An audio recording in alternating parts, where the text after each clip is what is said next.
கிறிஸ்துவுக்குள் அருமையானவர்களே, ஆண்டவராகிய இயேசு கிறிஸ்துவின் இனிய நாமத்தில் உங்களை வாழ்த்துகிறேன். இப்பொழுதும் யோனாவின் ஜெபம் என்ற தலைப்பில் நாம் தியானிக்க போகிறோம்.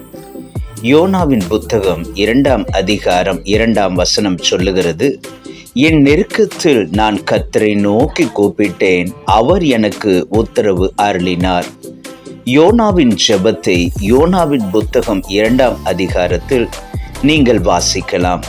இந்த ஜெபம் நெருக்கத்தின் மத்தியில் உயிருக்கு போராடுகிற நேரத்தில் மீன் வயிற்றிலிருந்து ஜெபித்த ஜெபமாகும்.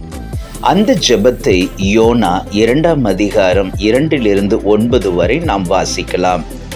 ஜெபம் பண்ணி யோனா முடித்ததும் கர்த்தர் மீனுக்கு கட்டளையிட்டார். அது யோனாவை கரையிலே கக்கிவிட்டது என்று யோனா 2ஆம் அதிகாரம் 10ஆம் வசனத்திலே வாசிக்கிறோம். கர்த்தர் யோனாவிடம், நீ எழுந்து மகா நகரமாகிய நினிவேவுக்கு போ என்று சொன்ன பொழுது யோனா ஜெபிக்கவில்லை. கர்த்தருடைய சித்தத்தை அறிந்து கொள்ளவும் விருப்பப்படவில்லை. தேவ சமூகத்தை விட்டு விலகி தர்சீசுக்கு போகிற கப்பல் ஏறினார். தேவ சித்தத்திற்கு விரோதமாய் அவர் சென்றபடியால் கர்த்தர் சமுத்திரத்தின் மேல் பெருங்காற்றை வரவிட்டார். கடல் கொந்தளிப்பை ஏற்படுத்தினார். அந்த நேரத்திலும் யோனா ஜெபிக்கவில்லை. கடலின் அடித்தட்டிலே போய் படுத்து கொண்டார். கப்பல் மாலுமி யோனாவை தட்டி எழுப்பி, உன் தேவனை நோக்கி வேண்டிக்கொள், நாம் அழிந்து போகாதபடிக்கு சுவாமி ஒருவேளை நம்மை நினைத்தருளுவார் என்றான். அப்பொழுது யோனா ஜெபிக்கவில்லை. யார் நிமித்தம் இந்த ஆபத்து என்று அவர்கள் சீட்டு போட்டபோது யோனாவின் பேருக்கு சீட்டு விழுந்தது. அப்பொழுதும் யோனா ஜெபிக்கவில்லை. யோனாவை எடுத்து சமுத்திரத்தில் தூக்கி போடும் நேரத்திலும் யோனா ஜெபிக்கவில்லை. கடைசியில் யோனா சமுத்திரத்தில் போட்டப்பட்டார். பெரிய மீனின் வயிற்றில் சிக்கி கொண்டார். அதன் வயிற்றிலே பகல் 3 நாட்கள் இருந்தார். இப்பொழுது உயிருக்கு போராட்டம் வந்துவிட்டது. மரித்த பிறகு என்ன செய்வது? அந்த நெருக்கம் அவரை ஜெபிக்க வைத்தது. சிலருக்கு கல் மனது இருக்கும். எளிதாக கர்த்தருக்கு விட்டு கொடுக்க மாட்டார்கள். விதண்டாவாதம் செய்து கொண்டே இருப்பார்கள். ஆனால் கர்த்தரும் கூட விட்டு விடுவது இல்லை.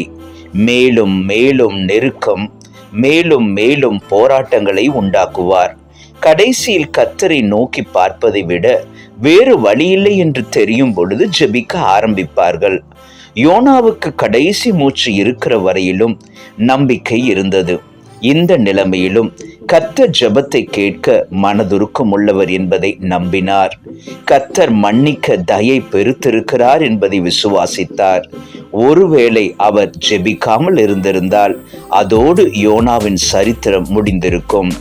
தேவ பிள்ளைகளே, உங்களுக்கு கர்த்தரிடத்தில் திரளான இரக்கங்கள் உண்டு. அவருடைய கல்வாரி தியாகத்தை நம்பி எந்த சூழ்நிலையிலும் கர்த்தருடைய கிருபாசனத்தின் அண்டை கிட்டி சேர முடியும். கடைசி மூச்சு இருக்கிற வரையிலும் உங்களுக்கு நம்பிக்கை உண்டு.